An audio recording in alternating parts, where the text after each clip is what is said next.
Okay, what does that look like for you? Is it talent shows? Is it showcases? Are you putting together a demo? Are you shopping? When you started to really get serious about pursuing this music thing, what does that look like? It looks like getting fired, Prez. It looks like getting fired. Listen, I love this story because it's so unbelievable. I'm moving my way up in this company. You know, I'm there at this company during the time of the LA uprisings. I'm there at this company, you know, when Rodney King and all those different things are happening. I'm all in LA and I'm moving up within the company. But I'm also, like you said, I'm doing the Crystal Penny talent showcase in Pasadena, California. Shanice Wilson's mom and her aunt, they were hosting these talent shows. So I'm there. I'm at the Budweiser Best in the West talent showcase. Like any place I can get, and I'm doing demos. I'm working with girls groups. Like that's my side hustle. It's like I'm still, you know, going to the church on occasion. I'm still playing at now, you know, 20 something years old. I'm still there coming back on the weekends, playing music for the church on occasion. And in this moment, as I'm doing these talent shows and showcases, working at this company, one night we had a Wednesday night concert or a Wednesday night performance. And so I invited all the people from the company, say, hey, Wednesday night, I'm performing at this club, you know, y'all should come through. So a bunch of people from the company came through for this concert. And I think Shanice was there, Janet Jackson was there having a birthday, you know, celebration. And I'm in this club in Pasadena. And I remember I'm singing a song to like a Luther Vandross song or something. And I'm performing this song. And while I'm singing in the club, Prez, people started bringing money up and laying money at my feet.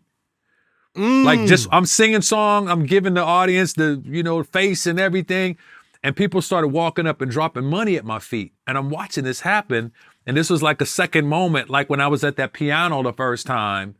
You know what I'm saying? That moment came like, oh, then this was, I'm doing what I love to do and people will pay me to do what I love to do. That was that moment that happened. So peep this, the next day, I go to work and they're like, yo, that performance was awesome last night. You're not going to be at this company long because that was really, really good. Like, I can't see you being here a long time because, man, that performance, like they kept saying that. And literally a week after that, I was the employee of the month, the previous month. And the next week I got fired. And they brought me, I got fired and they brought me a cake, Prez. You ever know anybody get fired and get a cake? Bro, they fired me and the whole company brought cards and gave me a cake, like a goodbye. I'm taking my Rolodex and clearing out my desk and they gave me a cake. Like, congratulations, you know, you're going to be, I don't got no record deal. I ain't got no, I have nothing. Oh my God. I have nothing but, Prez, all I got is a cake. I got a cake and cards and your well wishes and I'm unemployed now. And so that's what pursuing the dream looks like, because at that moment when I got fired, I said, okay, I'm going to sell my car. I'm going to get on unemployment insurance. And for the next 6 months, I'm going to do nothing but make music. And so when you hear like a artist talk about creating 5 songs a day for 5 summers or whatever, that type of thing, that's what I did. I locked away at an apartment. I got unemployment insurance. I paid my fraternity brother some rent ahead of time. Literally. So what I'm saying, I got on welfare. Okay. I got on welfare. I was unemployed and I felt like I got taxed enough throughout my life that I'm gonna take a little bit of this back to try and get this, get this record deal. I sold my car and I got a keyboard, an ASR 10. It was a keyboard that you put disc in it and it had sample sounds in it. So I started out by looping and sampling records and then creating songs and then singing demos over looped and sampled records. And so from that standpoint, I locked away all summer and just made songs. I'm giving demo tapes. I'm giving them to John Singleton. I'm giving these songs everywhere I can, trying to get heard. I go to sing for this big Motown executive. They pull back the rug in his living room. And I go and I sing for him. My boys playing the keyboard, faking the keyboard like he's playing, and my other boys dancing in the room like we think we like Guy and everything, you know? And this executive, he watches me sing, watches my boy fake play the keys, and watches my other boy dancing in the corner. And when we're done, he's like, yo, you pretty good, but you sound like Guy. You know, there's already a Guy. I tell you what y'all should do. You need to do gangster rap. Gangster rap is gonna be big. Like this is what he told me. This was before, like it didn't blow. He didn't lie, but that's what he's trying to get me to do gangster rap music. So I go back and I'm still doing these demos and everything that I do, somebody's telling me, this is good, but you sound like Aaron Hall. This is good, but there's a guy named R. Kelly that's out right now and you sound like him. It's good, but you sound like all of these people. So I was trying to figure out, okay, well, if I sound like all these people, Prez, how can I distinguish myself amidst all these other people that they say I sound like?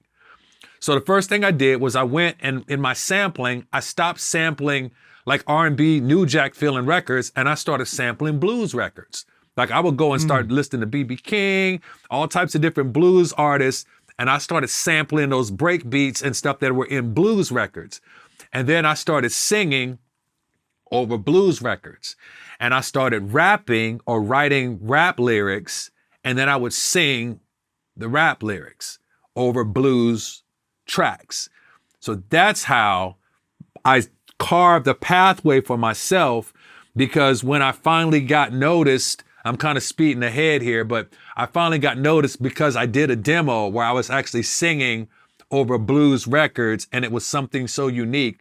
Nobody had ever heard it before. If you go back to my very first album, I have a song on my first album, on the This Is How We Do It album, called Coming Home. Back in LA was the sample from B.B. King. And it was this guitar riff. It's a dope song. B.B. King is just saying, back in LA. And so I took that sample and I flipped the track, threw some hip hop drums up underneath it. And I wrote rap lyrics, and I sang the rap lyrics about my growing up sitting on the floor to avoid drive-by shootings, and grandmama and them living right up the block, and the liquor store that the Crips let me walk past, and I got a hood pass. And I just started telling you everything that we done talked about so far about my childhood. And I just started documenting my life growing up in South Central LA, what it was like, what it felt like, what it smelled like, with the helicopters going by, watching Popo drive by. Like I just was documenting it. And as I was doing that, that's how the demo was born, that got to the hands of a DJ, Paul Stewart, that got it to the hands of Russell Simmons, who was looking to bring Def Jam out to the West Coast. And that's kind of how it began. I probably fast forwarded a lot faster than you might have wanted to go. No. I love that story. I love this story. First, this is what the grind looks like. Like what you just, this is what it looks like. Everybody wants it, but everybody wants it right now. This is what the grind looks like. And there's a huge difference between criticism and constructive criticism. Facts. People were telling you what you needed to hear. You sound like Aaron Hall. You sound like R. Kelly. You sound like, and instead of you taking it personal, oh, they don't know what they're talking about, you took it as constructive criticism and said, how can I differentiate myself? Yeah. And ultimately, it's what made you become you and carve out a lane that is signature you.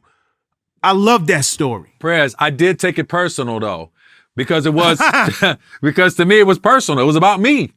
You know what I'm saying? And who I was. I'm trying to figure out my identity in this thing, and you're trying to tell me who you think I am, and I'm trying to figure out, you know what I'm saying, who I am. And so I did take it personal from the standpoint of I need to find who I am in this, you know, in this process, because if you don't know who you are, there's always somebody ready to tell you who you are. If you're not defined by something or someone, somebody's always going to try and label you or define you.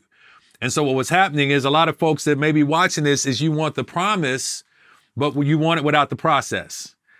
Anytime God gives you a promise, he's going to give you a process that goes along with it. This is a part of my process.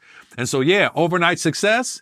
Yeah, what's overnight success looks like? Overnight success looks like 7 years without a record deal. Overnight success looks like getting fired. Overnight success looks like top ramen and couple noodles and hot dogs, you know what I'm saying, for 6 months. Overnight success looks like selling your car to get a keyboard. Overnight success looks like recording ratty demos on them little liquor store tapes that were like see-through tapes with the little colored stickers on them. Like all of that is overnight success. You know what I'm saying? And so, yeah, there was a process, and you basically are given Vlad TV is given what that process looks like. Yeah, people, it's something that people need to understand because they see superstars once they blow. Yeah. They don't see, no, I didn't just get here. Yeah. I didn't magically make a demo and all of a sudden my life changed. This was a process. And going back to what you said, taking it personal, it's not a bad thing.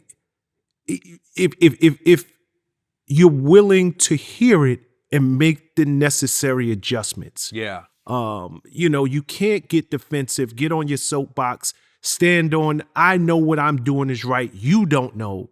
End of story. I know I don't sound like these people. So the fact that you did take it personal enough to make a change, personal enough to say, you know what, I'm going to get to a place where I sound like me.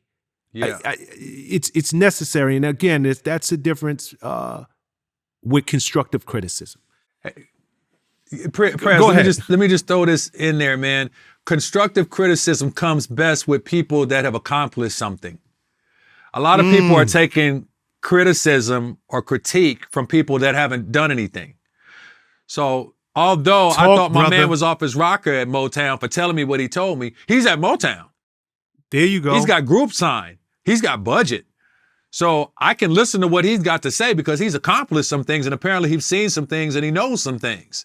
Anybody that is speaking into your life, you got to be able to look and be able to see what is the relevance, what is the accomplishment before them that allows them to be able to speak into your life, because we got a lot of folks that's speaking into our lives and they don't have any investment, to be able to say something into your life. Oh, you shouldn't be doing that. Or why are you doing that? But I'm looking at you and what have you done? Where's the authority?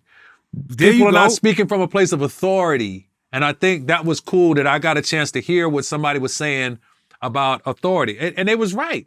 When I go back and I listen to my very first album, people joke when they hear this is how we do it. They'll be, this is how it, nasally, this is how it, because I was at that time trying to fit into that New Jack place, trying to find my voice and trying to, I was fans of Aaron Hall. I was fans of that music. I can remember this was early when vibe, there you go. vibe. And I know my man has been canceled in some arenas and everything. I'm just telling you the story of what I was listening to at that time and what those things were inspiring me. And so naturally you start to gravitating toward that. And I had to be able to say, okay, the thing that's going to separate me, Prez, I'm gonna make a bold statement here, and I probably shouldn't say it because this is Vlad TV. I shouldn't say this, but I had to carve out something that hadn't been done before. And so I was literally rap singing over loops and break beats, and nobody was doing that. And so I was like Drake before Drake was Drake. You feel what I'm saying? Absolutely. Like long before artists were rapping and singing over their own records, radio did not know what to do with me because I'm singing, but I'm rapping at the same time. I wrote rap lyrics, bro. I reached for my 40 and I turn it up. Designated driver, take the keys to my truck. Nobody's singing designated driver, take the keys to my truck. That's the tone, the tempo, the cadence, all of that was rap lyrics. And then to take those rap lyrics, designated driver, take the keys to my truck. Designated driver,